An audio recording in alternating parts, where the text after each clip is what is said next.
waaw mi ngi noonu bu fekkoon ne man maa nekk tey place Diomaye li may def c'est très simple li may njëkk a def mooy contacter mon frère mon cousin monsieur Assimi Goïta xamal ko ni je suis au courant yaakaar naa sax normalement war na ko def en tant que pays proche très proche du Mali le Sénégal ne ko yëg naa li xew te maa ngi lay masawu woo l'Union africaine yëgal leen ko woo la CEDEAO yëgal leen ko woo l'organisation UEMOA yëgal leen li xew te masawu leen te wax leen ni maa ngi leen di déglu je suis à votre disponible te en attendant pour le moment moi et mon équipe et le reste du gouvernement et l'armée mes généraux mes services de renseignement parce que le service de renseignement normalement ça ne doit pas du tout être une seule corps, ça doit être plusieurs corps. Donc avec mes services de renseignement nous sommes en train de discuter. Après dinañ waxtaan waaw mais ci seen côté yéen maa ngi leen di bàyyi ngeen waxtaan te maa ngi leen di masawu te ne vous inquiétez pas dalal leen ni solution dina am. bu ma nekkoon tey place Diomaye loolu laay njëkk a wax mes partenaires d'abord avant de prendre benn décision d'abord waxtaan ak ses partenaires commencé ko ci Assimi Goïta waxtaan ak moom waxtaan ak j'ai oublié waxtaan ak monsieur Traoré de Burkina waxtaan ak Tiani waxtaan ak notre homologue notre voisin mauritanien waxtaan ak les Guinéens et les Bissau-Guinéens et la Gambie xamal leen ni on est au courant de ce qui se passe et je suis en train de faire des efforts avec mon gouvernement et l'armée pour qu'on puisse mettre en place des solutions pour régler ce problème. Gannaaw loolu bi loolu amee ñu ne ko amul benn problème et merci beaucoup déglu nañ la ñun tam ñu ngi def loolu même chose à notre place bi Diomaye defee loolu su ma nekkoon place am bu doon mooy moom su ma defee loolu pare li ma ciy teg mooy je vais parler clairement avec l'armée du Sénégal, avec tous les corps qui entourent cette armée, ils sont assez nombreux, proposer un plan, un plan qui nous permet de d'abord stopper l'hémorragie parce qu'il y a un danger. D'abord, avant pour régler le problème, il faut stopper l'hémorragie d'abord, mooy limiter danger yi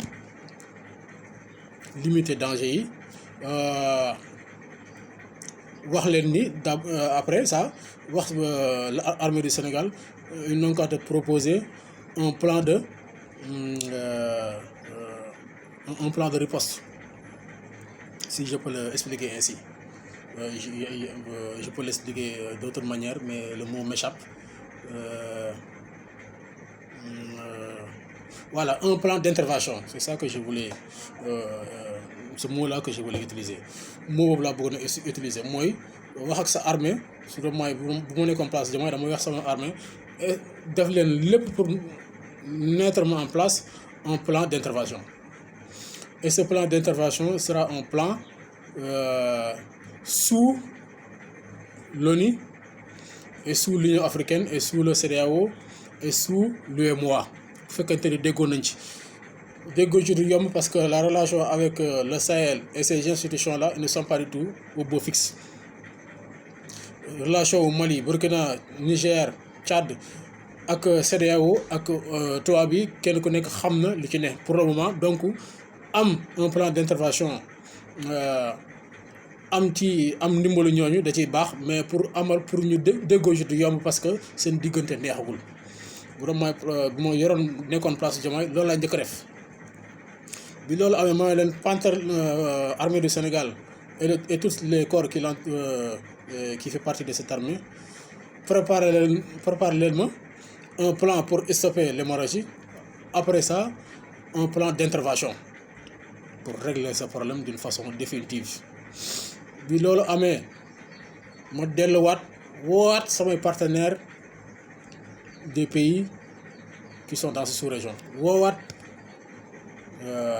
la junte malienne woowaat la junte burkinabé woowaat la junte nigérien woowaat mon homologue mauritanien gambien nigérien tchadiens, guinéens, les deux Guinées, la solution c'est très simple. On n'a qu'à regrouper tous les moyens qu'on a en matière de matériel et le minimum de logistique qu'on a. Le reste de logistique, si on peut avoir l'accord de l'ONU et de la CEDEAO, logistique sera beaucoup plus facile de le compléter et de le mettre en accessibilité envers de nos soldats.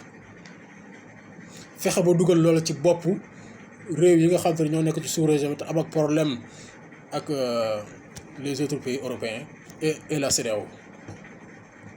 Parce que l'AES a montré ses limites.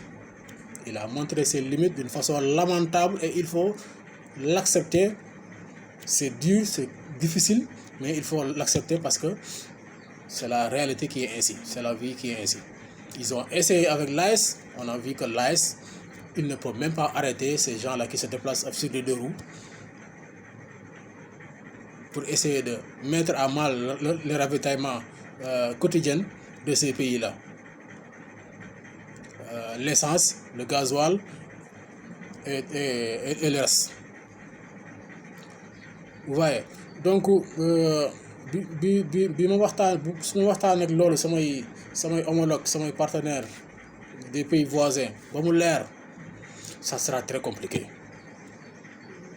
que Assimou et M. Traoré au Burkina, Tchani, puissent encore faire croire leur peuple que l'AES n'est pas la solution. La solution, c'est qu'on puisse se réintégrer encore dans l'organisation CEDEAO et qu'on puisse avoir encore des relations stables au bon fixe avec nos partenaires internationaux pour que logistique, parce qu'en matière de conquête et de rétablir d'une certaine façon l'ordre public et l'ordre national et la sécurité, ça, il a besoin de logistique. Et ce logistique coûte cher. Et je ne pense pas que pour le moment, toutes les institutions qui existent dans notre continent, CEDEAO, OMOA, l'Union africaine, ils ont toutes ces logistiques-là à la main. Je ne pense pas. Donc, on a des partenaires qui ont leur porte est ouverte pour nous aider en nous prêtant cette logistique, pourquoi pas de le saisir. Loolu Diomaye dafa war a am xam-xamu ak xereñteefu ak dogu ak fulla ak faydawu jëm ko gëmloo ay partenaires am maliens, mauritaniens, burkinabé, nigériens, tchadiens, gambiens, guinéens et le reste et les nigériens. Sénégal am na leadership boobu suñu njiit bàyyi nañ ko fi. Même ça commence à se s'effriter d'une façon dangereuse, mais il faut aussi s'appuyer et donner la part de responsabilité de cette discussion et de cette façon de... c'est une logistique, même essayer de faire comprendre ces choses-là aussi compliquées à nos voisins. C'est une logistique d'une façon un peu orale. Diomaye n'a qu'à le diviser en trois tiers, mu jël benn bi nos cadres étatiques, les ministres n'ont qu'à prendre l'autre tiers n'ont qu'à laisser l'armée prendre l'autre tiers parce que c'est des intellectuels. Quand tu vois son excellence M. Sall prendre des mesures aussi importantes pendant le Covid-19 en leur donnant le général Ndiaye à l'époque en 2021 pour qu'il puisse exécuter cette vision du chef de l'État, c'est lui qui avait dirigé les contingents qui partaient en Gambie pour faire comprendre Yaya Diallo, il est temps que tu partes. Ce général Ndiaye et des gens comme eux dans notre armée nationale, il y en a énormément, ça ne finit pas, c'est des intellectuels de haut niveau, il faut leur laisser l'autre tiers. La responsabilité pour le supporter en tant que chef de l'État Diomaye yomb man maa ngi jaawale encore une fois de plus maa ngi wax ni bu fekkoon te ni maa ngi woon ci place même bu fekkoon te ni nekkoon naa ci encore une fois de plus mais l'exemple que je donne sama place la maa ngi ci maa nekk place Diomaye, je vais faire la même chose. Je vais diviser cette responsabilité qui est la responsabilité du chef de l'État. Je vais le diviser en trois. Je vais le donner les intellectuels qui sont prêts pour l'exécuter. L'autre tiers, je vais le donner l'armée. L'autre tiers, je vais le prendre. Donc pour que les choses puissent y aller vite, d'une façon beaucoup plus facile et efficace. D'abord, j'attends l'armée dépose sur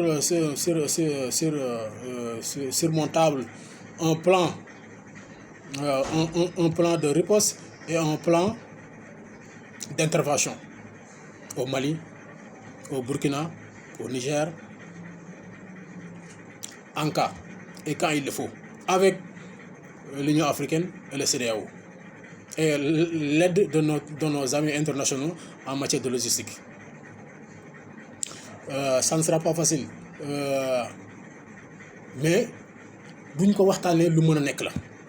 D'abord, nous constatons une chose, l'AES, il ne peut pas faire le taf. L'AES n'a pas les moyens. Ce qui nous reste, c'est deux choses, l'Union africaine et la CEDEAO. On n'a pas le temps de bavarder par le CEDEAO, par l'Union africaine. On a perdu tellement de plumes, autant de plumes sur ces genres de discussions-là qui nous a mené à rien du tout, qui nous a mené nulle part.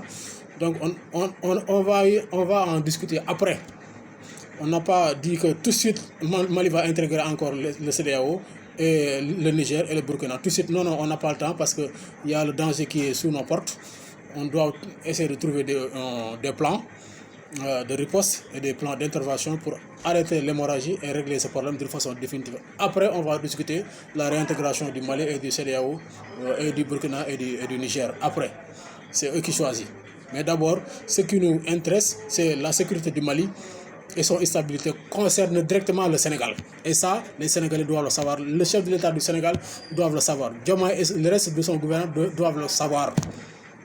Et prendre des mesures immédiates. Pour le moment, gisaguma dara lu may wan ni lii xam ngeen bu leer ni dafa menacer la sécurité et la stabilité du Sénégal. Gisaguma dara lu ma koy wan. C'est ça qui m'inquiète. C'est ça qui m'inquiète, malheureusement.